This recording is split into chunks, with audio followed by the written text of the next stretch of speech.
What's up, guys? It's your girl Nita T with Jules in the Making. Today's topic will actually be a audio recording of a recording that I did in regards to recent college graduates getting hired. And so I wanted to interview Miss Smith, who works in HR, to get her perspective on what college graduates need to do in order to get hired to certain jobs. Now, the reason why this was laid on my heart is because I know that we're in the midst of a pandemic and a lot of businesses are not hiring. I understand that, but we're going to have faith today. We're going to have faith that we're going to get hired. You're going to get hired, right? So that's why I wanted to interview someone in the HR field so that it can be encouraging to you guys and let you guys know what to do whenever you're applying for a job. And so she has a few tips for you guys. She's worked in HR for a while, and you'll hear in our interview how long. But I understand that HR, we look at it as applicants like as overwhelming, but she makes the process seem a little more simple than how it may come off to us who are applying for jobs, right? And so in the midst of this pandemic, I thought that it was a great idea to share this audio recording with you guys to encourage you guys that you can do it, that you will get the job. You just have to have faith in God. You have to have determination, and you have to have a work ethic. If you don't have those things, then it will be hard for you to get a job. We're not going to listen to what the news is saying. We know that it's a recession going on, but we're not going to listen to that, okay? Because I have faith that you will get hired. Okay? And I hope that you have faith as well. So just stay tuned to listen to this audio. I hope that you guys find this audio very helpful. Down below in the description box, I will have certain links of other YouTubers and their channels to teach you how to dress for an interview, to teach you how to speak at an interview, do an elevator pitch. Also below will be how to do a teacher interview. Okay, so a lot of teachers out there, if you're watching this channel, I'll have that below. But the process that Miss Smith gives us can be applied to any field. So don't feel like it's just a marketing field or business field or corporate or whatever. This can be applied to any job. Tell us a little bit about yourself. Well, you've introduced me, of course. My name is Nina Smith. I am a human capital advisor. I work in the federal sector. My primary job is to attract and retain talent for the agency to carry out the mission of the organization. So whether that is persons with disabilities, veterans, students, interns, and recent graduates, I assist them with coming aboard the organization and carrying out the mission of the agency.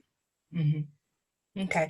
Now, with that being said, so I like to call it just the CDC, but I'm glad that you said the Center of Disease Control, because that's what CDC stands for. Did you originally want to work for the CDC or work in HR or business initially? In fact, I initially, when I got my undergraduate degree, my undergraduate is in psychology. So initially, when I was studying psychology, I started interning with an organization that services people with disabilities. So initially, to answer that, no.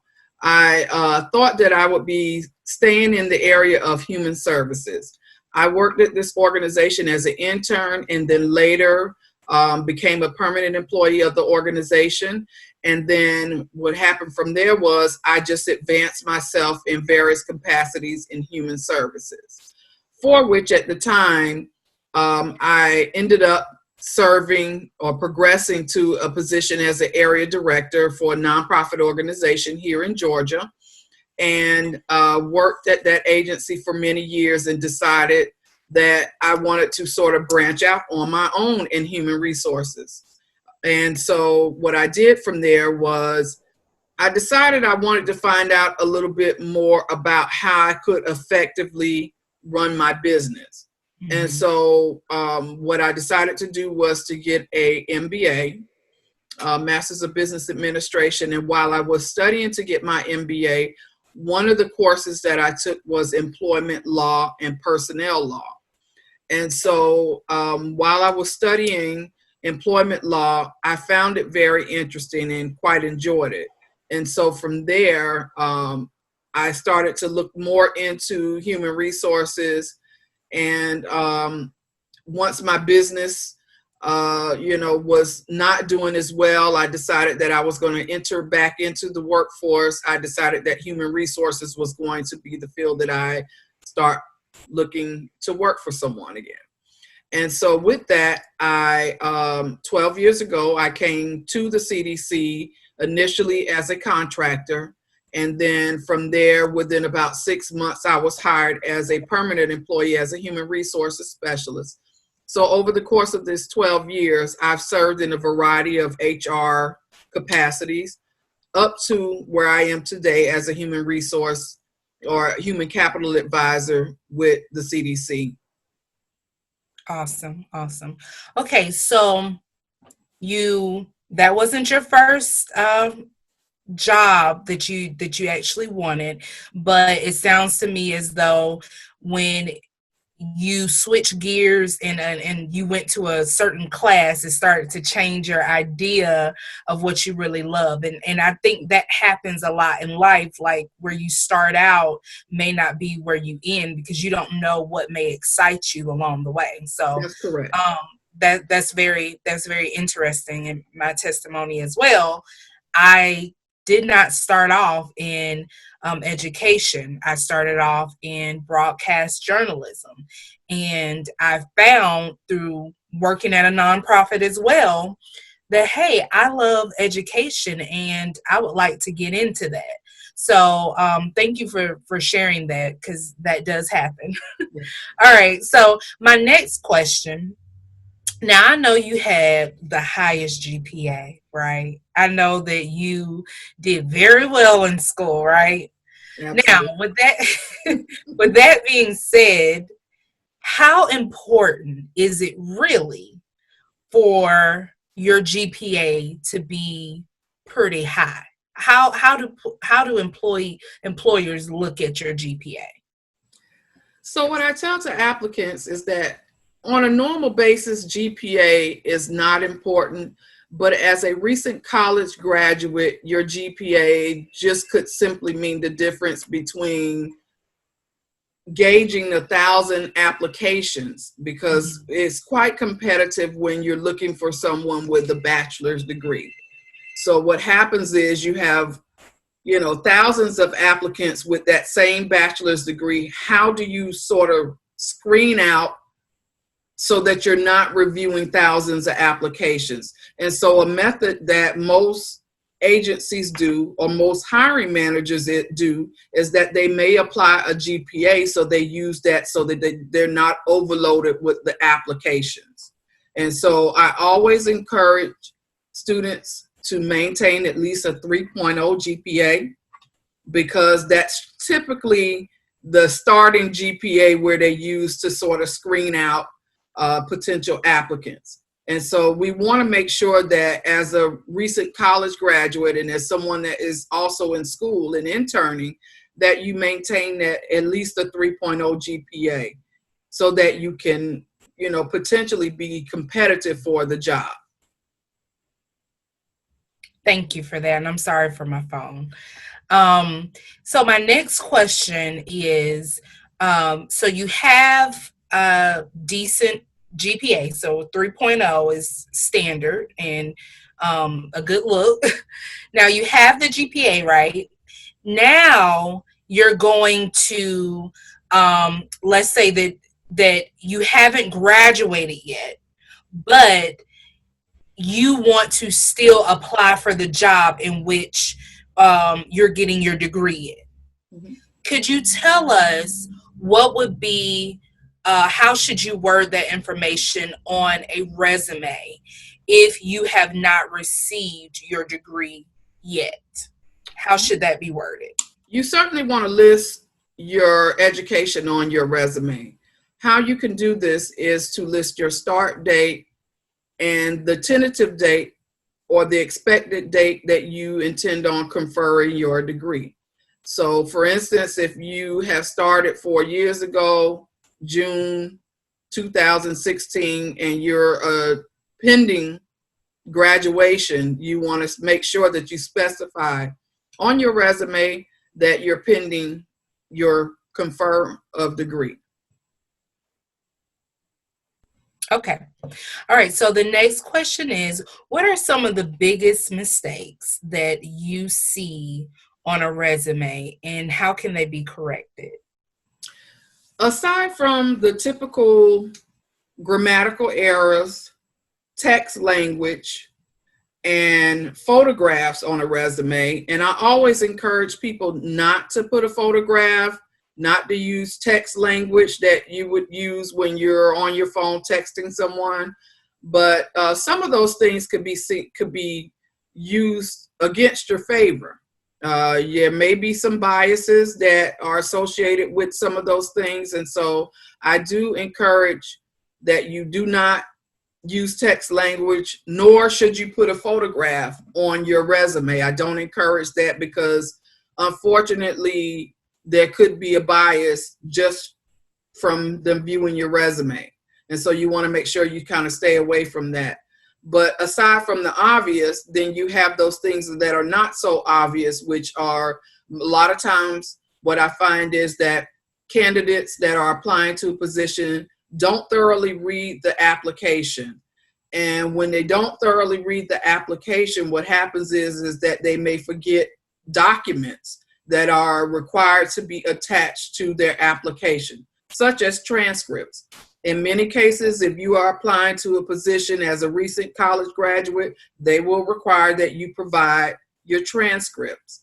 And in most cases, they want to see your transcripts because if you haven't completed your degree, it will show the number of credit hours that you have towards completing your degree.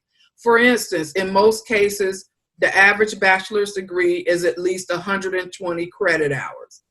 And if we can look at your transcripts and see that you have 100 hours, it's quite potential that you could be completing your degree within a semester, making up the rest of that 20 hours.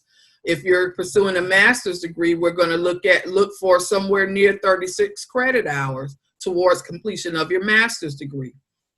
And so things like that, providing the documentation that's required in the application is one of the common mistakes that people do when they are applying to a job. And then in addition to that, I always tell applicants to make sure that they take the time that is needed to read thoroughly through the application. That means that if you find that there is a job that is open on Monday and closes on Friday, you want to make sure that you start your application process on Monday. That way, if the application indicates that you need certain documentation that you may have to either contact your university to get transcripts, or you may have to get a letter of recommendation, you have that time to devote to making sure that you have that information that's included with your application. Because unfortunately, if an application closes, it's over. It's done. You won't be able to reopen that application and try to apply. Okay, thank you for that. So the next question is, do internships count as experience when filling out applications? Yes, absolutely. Internships and volunteer opportunity do count towards credit in your experience. A lot of the soft skills that you learn as an intern, such as partnerships or communication or presentations, they're all learned in internship and volunteer opportunities. There may also be some other skills that you learn, such as computer skills. So you want to make sure that you list those volunteer opportunities or those intern opportunities in order for you to show the full breadth of your experience. Okay. I can see that. So pivoting for a moment. So let's let's say that you have a so there's a student out there who has a college graduate or a student who has applied for a specific job, or is not applied but is interested in a job. How should they contact the employer to see what the hiring process is like? Let's say that it's not listed online. How should they go about reaching out to a potential employer? Well, in most instances, if a job is available, it's going to be posted in the application portal for the organization or for the agency. And so in most instances, if you're looking to apply to an organization, that position is going to be posted. And what I encourage you to do is to go ahead and follow the normal application process, which is submitting your application. And then if there's a point of contact listed, such as a hiring manager, what you can do is then email that hiring manager to let them know that you have applied for a position as a, say, project manager. I've applied and I'm very much interested in the position. And these are the skill sets that align with the position that they're applying for. So you want to create a way that you're showing the manager of how your skill sets directly align with the mission of the organization and the position for which you're applying to. Now, if positions are not posted on an application portal, what you may have to do is to look up the organization. And I'm assuming that if that's the case, that this is an organization that you have been looking at and researching for a while. And so you're interested in working for that organization. In most cases, there'll be a human resources representative, or even in some instances, there may be a hiring manager or a point of contact listed, and you can submit a letter of interest, inviting that person to take a look at your skill sets by including a copy of your resume, as well as a letter of interest, and say that I'm interested in working or interning for your organization. And these are the values, these are the skill sets that I bring, and they align with your organization. How? So you want to make sure that you do that. In most cases, if it's a position open, that position is going to be listed on their application portal. Right. Okay. So let's say that the applicant got an interview. How should he or she go into that interview, and how should they follow up after the interview? Well, if you made it to the second process for an interview, kudos to you. That's the first thing, is give yourself a pat on the back. You followed all the directions of the application. Your skill sets in your resume appear to match up with the qualifications for the job. And so now this is your chance to shine. Because believe it or not, most people don't understand this. In most instances, human resources is the first stop to where your resume will go. And so I say that to say human resources is going to look at it from a qualification standpoint only. They're not going to look at it from a standpoint of, do I make this the cut or the fit for the hiring manager's team? And so one of the first things I'd like to say about that is, if you've gotten to the interview process, you've put all of the qualifications into your resume, you've addressed appropriately how your skill set matched the qualifications for that job. So the next thing that you want to do is to make sure that you research that organization. You know the core functions of that organization, and you know the mission and values of the organization. So you want to make sure that you fully research so that you, one, can know a little bit more about what the organization does and what they stand for. But then this is also an opportunity for you to gauge if this organization, in fact, is going to be a true fit for you. Because although you are interviewing with the hiring manager, and they're looking to see if you're going to be a good fit for their team, you may also want to be looking and getting some research and understanding how the employees view the value of their job at that organization in order to see if it's a good fit for your professional goals. And so that would be the first thing. The second thing I always say is prepare. Prepare if you are aware that this is an interview and there's a high traffic area and it takes you time to travel to that organization. What I would like to say is to make sure that you prepare in advance. Prepare to arrive early for your interview. You can arrive as much as 20 to 30 minutes early. What I would suggest if you arrive that early is just to stay in your car, practice your notes, look over your notes, look over the questions that you may have to ask, and make sure that you're prepared.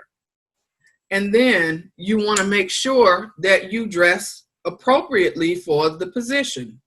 Dress for the position that you want.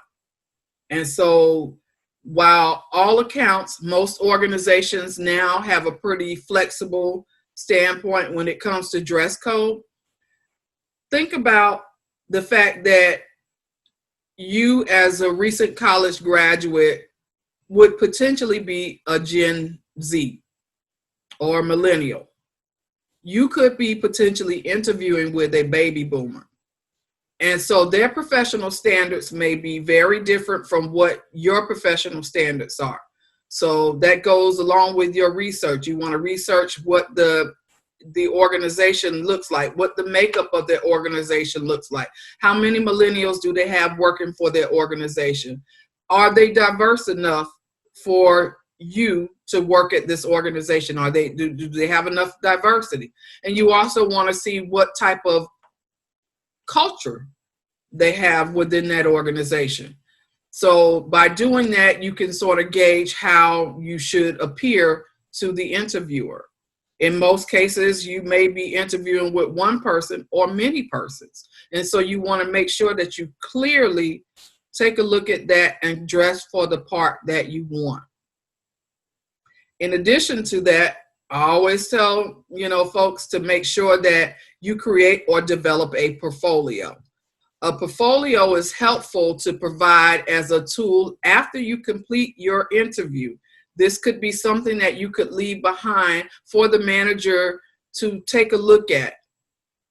Just say, for instance, everyone who's interviewing for the job is on equal playing levels. You all have the same experience. You may all have the same GPA.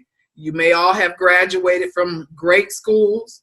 You all may have had the same experience with your presentation skills. And so what's going to set you aside from the rest of the group is developing a portfolio. A portfolio is simply a body of work from your work experience. So say if you've done some publications, if you've written some articles, you can provide samples of the articles that you've written. If you've done some videos, you may be able to provide some links to some videos that you've done. If you've done some marketing strategies, you want to make sure that you provide in that portfolio some of your marketing campaigns that you've done. This is something that the manager can use, and you're saying, thank you for that opportunity for interviewing me. I have something left that I would like for you to take a look at. It's some samples of my work. So you're saying that after the interview, that the applicant should have a portfolio in hand to give to the hiring manager, so that hiring manager won't forget the applicant. So you could do one of two things. Okay. I always tell applicants to immediately follow back up with the manager just to say thank you. And when you follow back up by email, you can provide them a digital copy, an electronic copy of your portfolio. Or you can provide them, if you have paper copy. And the only thing I say about paper copy is that sometimes it may get lost in all of the resumes that they're reviewing and things like that. So you can leave a copy with them, or you can follow back up with a thank you email the next day and say, here is an electronic copy of some samples of my work. Awesome.